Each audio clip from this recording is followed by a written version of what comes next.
Officials said the scope of the invasion is larger than they were told.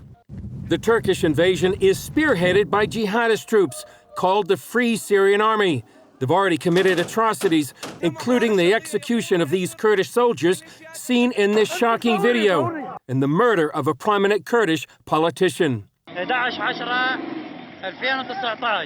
These jihadists shouted they came to free ISIS prisoners, and hundreds of ISIS supporters have already escaped, including those seen in this video. Some warn the pullout of the U.S. presence will reignite the war against ISIS.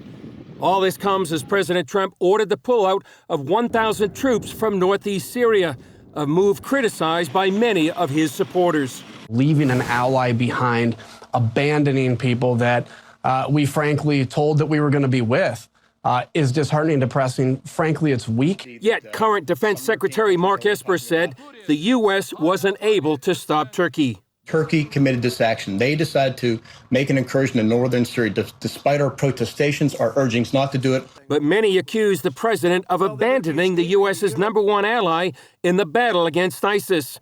The SDF says since the U.S. wouldn't stand with them, they had no choice but to turn to Syrian President Bashar Assad and Russia. Syrian troops are already on their way to the strategic town of Kobani. Syrians celebrated this new alliance, but for the SDF, it was a bitter pill. Yet their choice was either Turkish genocide or submit to an authoritarian government. It also means Syria's ally, Iran, is waiting in the wings to come in. In the meantime, the fighting has left hundreds of thousands of people displaced. This woman said, "I have 4 children, 2 girls and 2 boys. Where should I go? Where can I go to escape the shelling? Just tell me, Europeans and Arabs, just tell me where to go with my children." In the Kurdish homeland in northern Iraq, aid agencies are preparing to help the refugees.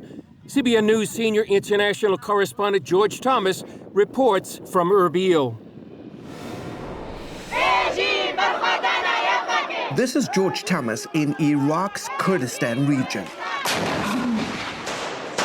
Since Turkey's invasion of northeast Syria last Wednesday, hundreds of Kurds have staged daily protests in front of the UN building here in Erbil. To protect the compound, Kurdish authorities deployed military personnel and riot police around the facility. Also demonstrating against Turkey's military operation are Syrian refugees who have loved ones fleeing the conflict area. I'm so sad about what's happening in my country. To see the images on the TV is very heartbreaking for me. They carried posters depicting Turkey's President Erdogan as a terrorist and an ISIS fighter.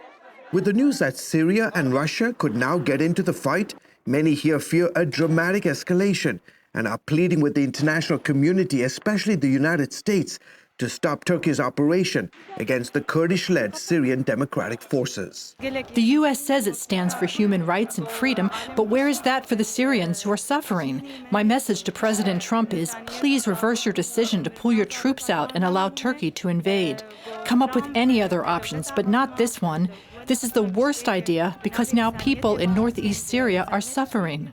Across town from the protests, Kurdistan's largest local NGO, Barzani Charity Foundation, is getting ready to care for the tens of thousands of Syrian refugees who could potentially come streaming out of Syria and into this part of Iraq. These displaced people will need food, hygiene kits, milk for the children, blankets, and other supplies because most fled with little of their possessions in hand. Operation Blessing will be helping Barzani Charity Foundation prepare some of the essential aid kits. This is an important partnership. We have worked together in the past to help protect the lives of the people in the region. So I'm always happy when dear brothers who care for us want to help us again. Turkey's push deeper into Syria could make matters even worse. The UN says more than 100,000 civilians have already been displaced since last Wednesday's invasion. George Thomas, CBN News, Erbil.